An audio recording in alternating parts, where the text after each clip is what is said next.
Pada suatu hari, kisah pilu di bumi Serambi Mekah. Komandan Korem, Lilawangsa Kolonel Syafnil Armen mendapat informasi dari bawahannya.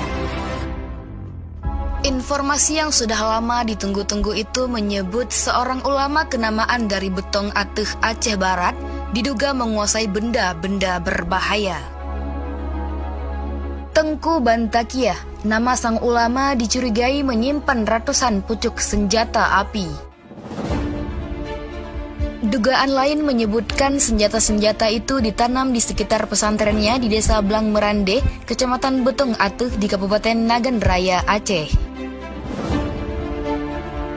Letak daerah yang berada di tengah lembah dan juga diapit oleh banyak hutan membuat pemandangan Betong sebagai salah satu lanskap yang indah di Indonesia. Namun, hal itu justru berkebalikan dengan sejarah yang pernah terjadi di sana pada 21 tahun silam. Tepatnya pada tanggal 23 Juli 1999, di Betong Ateuh terjadi salah satu peristiwa paling mengerikan dan juga merupakan satu dari sekian banyak pembantaian selama operasi militer yang dilaksanakan di Aceh.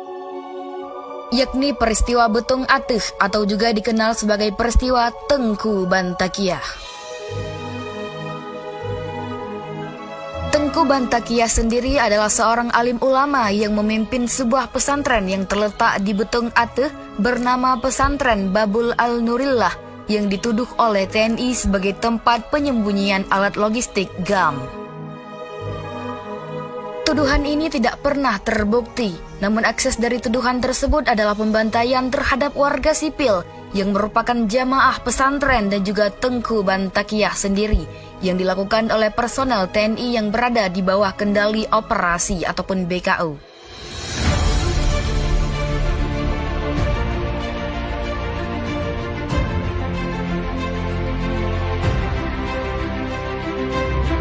Korem 011 Lilawangsa yang terdiri dari pasukan Yonif 131 dan 133 dengan didukung satu peleton pasukan dari Batalion 328 Kostrat. Dalam peristiwa tersebut tercatat 56 orang tewas dan hilang selama proses kekejian tersebut. Selain itu, ratusan orang trauma atas peristiwa tersebut. Berdasarkan perintah dan rem, dibentuklah pasukan gabungan beranggotakan 215 personel di bawah pimpinan Letnan Kolonel Heronimus Guru dan Letnan Kolonel Sujono sebagai pengawas operasi. Kecuali dan rem dan pimpinan pasukan gabungan, tak seorang pun menyangka bahwa telegram itu akan membawa malapetaka.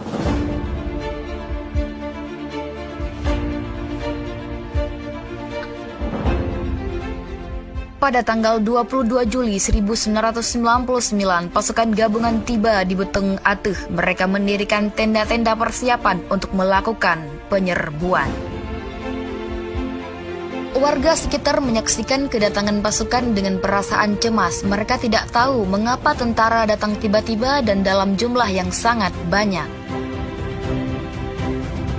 Berdasarkan pengalaman yang ada selama daerah operasi militer ataupun DOM telah mengasah insting mereka bahwa sesuatu akan terjadi. Keesokan harinya, pada tanggal 23 Juli 1999 sekitar pukul 11 WIB, pasukan bersenjata lengkap mulai memasuki pesantren. Sebagian dari mereka menutupi wajah dengan cat hitam dan hijau.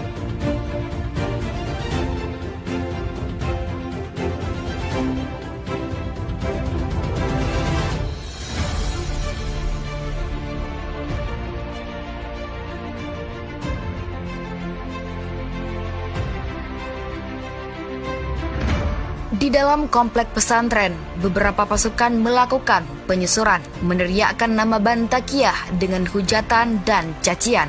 Bantakiah dan ratusan santri yang tengah mengaji mendadak tegang. Tak lama kemudian, Bantakiah bersama seorang muridnya turun menemui mereka.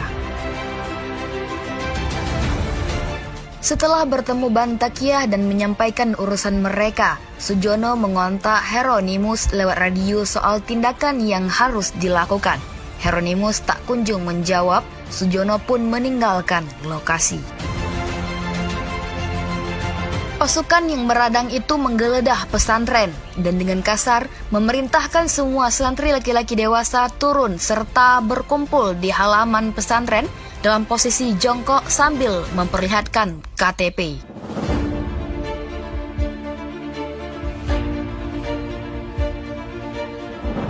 Mereka disuruh melucuti pakaiannya. Bersamaan dengan penggeledahan tersebut, tim yang dipimpin Sujono datang lagi ke lokasi.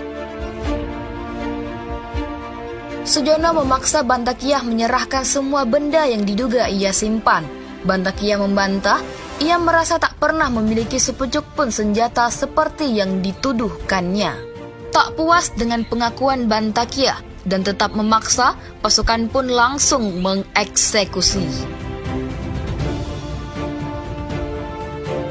Di tengah situasi menegangkan, Sujono mempersoalkan sebuah antena radio pemancar yang terpasang pada atap pesantren.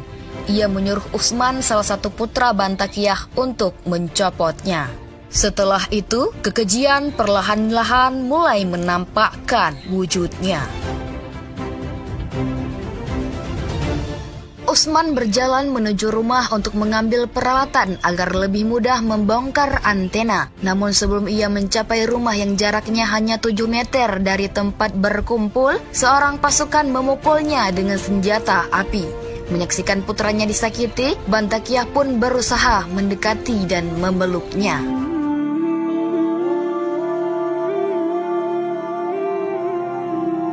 Bersamaan dengan mendekatnya Bantakiah ke arah Usman, pasukan mengumandangkan aba-aba menembak. Detik itu juga, Tengku Bantakiah, ulama yang begitu dihormati se-Aceh Barat, jatuh tersungkur bersimbah darah. Ia tewas seketika. Pasukan kemudian mengeluarkan tembakan beruntun dan membabi buta ke arah kumpulan santri. Tak sampai 1 menit, 34 santri menyusul sang guru.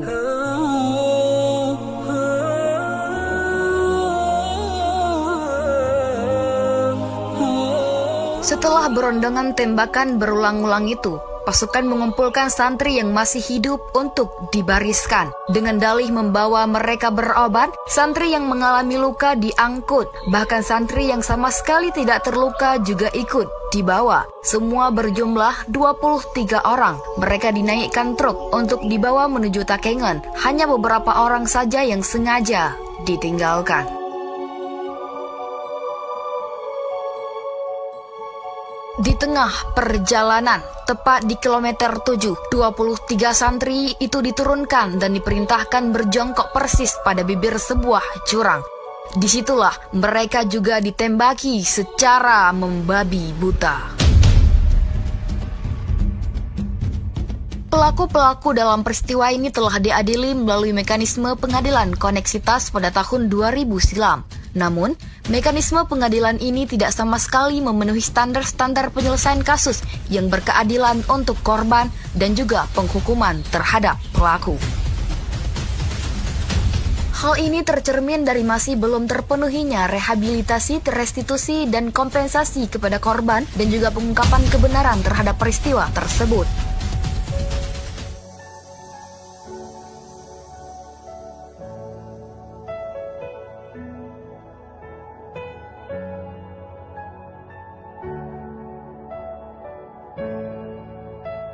Inilah sederet kisah pilu Tengku Bantakiah. Semoga Allah memberikan surga kepada seluruh santri dan juga kepada Tengku Bantakiah. Amin, amin ya rabbal alamin.